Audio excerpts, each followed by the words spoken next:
ಓಂ ಗಣೇಶಾಯ ನಮಃ. ಓಂ ಮಾತಾಪಿತಾ ಗುರುದೇವತಾಭ್ಯೋ ನಮಃ. ಓಂ ತ್ರಿಮೂರ್ತಿ ತ್ರಿಶಕ್ತಿ ಶತಕೋಟಿ ದೇವತಾಭ್ಯೋ ನಮಃ. ಲಕ್ಷ್ಮೀ ಆಸ್ಟ್ರಾಲಜಿ ಯೂಟ್ಯೂಬ್ ಚಾನಲ್ ವೀಕ್ಷಕರಿಗೆ ಸ್ವಾಗತ ಸುಸ್ವಾಗತ. 2026ನೇ ಇಸ್ವಿ ಮೇಷರಾಶಿಯವರಿಗೆ ಹೇಗಿರಲಿದೆ? ಈ ಪ್ರಶ್ನೆ ಖಂಡಿತ ಕಾಡಿರತ್ತೆ ಅಲ್ವಾ? ಹಾಗೆಂದ್ರೆ ಬನ್ನಿ, ಇವತ್ತು ನಾವು ಜ್ಯೋತಿಷ್ಯದ ಪ್ರಕಾರ ಈ ವರ್ಷದ ಜಾತಕವನ್ನೊಮ್ಮೆ ಆಳವಾಗಿ ನೋಡೋಣ. ಏನೆಲ್ಲ ರಹಸ್ಯಗಳು ಅಡಗಿವೆ ಅಂತ ತಿಳಿದುಕೊಳ್ಳೋಣ.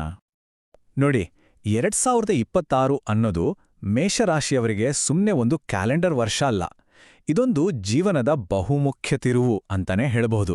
ಆದ್ರೆ ಇಲ್ಲೊಂದು ಸಣ್ಣ ಟ್ವಿಸ್ಟ್ ಇದೆ. ಏನದು ಅಂದ್ರೆ, ಈ ವರ್ಷ ಅದೃಷ್ಟ ಮತ್ತು ಎಚ್ಚರಿಕೆ ಎರಡರ ಒಂದು ಮಿಕ್ಸ್ಚರ್ ಇದ್ದ ಹಾಗೆ.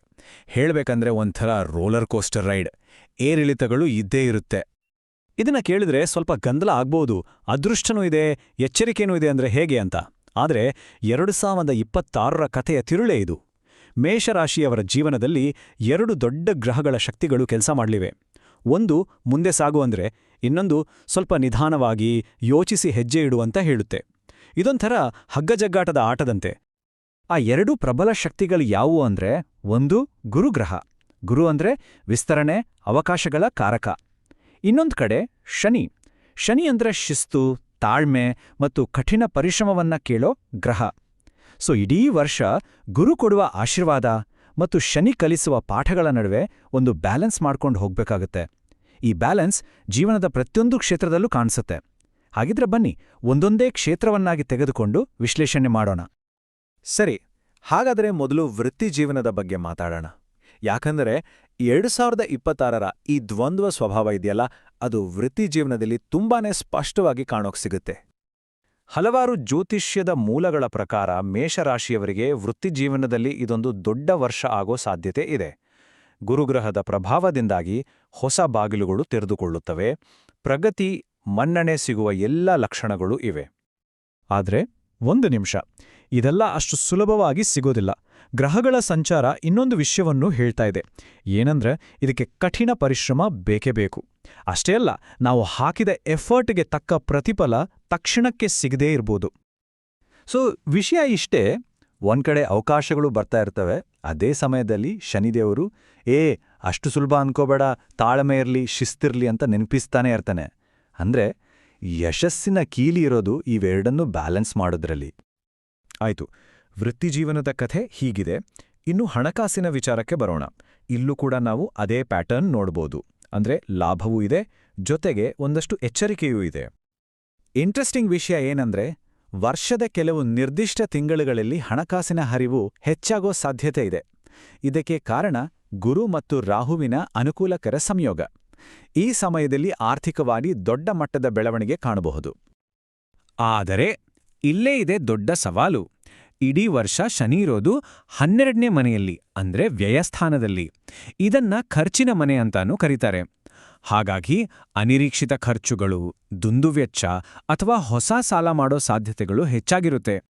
ಹಾಗಾಗಿ 2026ರಲ್ಲಿ ಹಣಕಾಸಿನ ವಿಚಾರದಲ್ಲಿ ಯಶಸ್ಸು ಸಿಗಬೇಕು ಅಂದ್ರೆ, ಒಂದು ಕಡೆ ಆದಾಯವನ್ನು ಹೆಚ್ಚಿಸೋಕೆ ಗುರು ಕೊಡುವ ಅವಕಾಶಗಳನ್ನು ಬಳಸ್ಕೊಳ್ಬೇಕು. ಅದೇ ಸಮಯದಲ್ಲಿ ಅನಾವಶ್ಯಕ ಖರ್ಚುಗಳನ್ನು ಕಡಿಮೆ ಮಾಡಲು ಶನಿಯ ಎಚ್ಚರಿಕೆಯನ್ನು ಸದಾ ತಲೆಯಲ್ಲಿಟ್ಕೋಬೇಕು. ಸರಿ, ಹಣ, ವೃತ್ತಿ ಆಯಿತು. ಈಗ ಸ್ವಲ್ಪ ಪರ್ಸನಲ್ ಲೈಫ್ ಕಡೆ ಬರೋಣ. ಅಂದ್ರೆ ಪ್ರೀತಿ, ಸಂಬಂಧಗಳು ಮತ್ತು ಕುಟುಂಬ ಜೀವನದ ಕಡೆ ಗಮನ ಕೊಡೋಣ. ನೋಡಿ, ಇಲ್ಲೂ ಅದೇ ಕಥೆ. ಸಂಬಂಧಗಳನ್ನ ಇನ್ನಷ್ಟು ಗಟ್ಟಿಗೊಳಿಸಲು, ಆಳವಾದ ಬಾಂಧವ್ಯ ಬೆಳೆಸಲು ಇದು ಒಳ್ಳೆಯ ಸಮಯ. ಆದರೆ ಇದು ಸುಲಭವಾಗಿ ಆಗಲ್ಲ. ಹಳೆಯ ತಪ್ಪು ತಿಳುವಳಿಕೆಗಳು, ಸಣ್ಣಪುಟ್ಟ ಜಗಳಗಳು ಮತ್ತೆ ತಲೆ ಎತ್ತಬಹುದು. ಹಾಗಾಗಿ ಪ್ರೀತಿ ಪಾತ್ರದ ಜೊತೆ ಪಾರದರ್ಶಕವಾಗಿ, ಪ್ರಾಮಾಣಿಕವಾಗಿ ಇರೋದು ತುಂಬಾನೇ ಮುಖ್ಯ ಆಗುತ್ತೆ.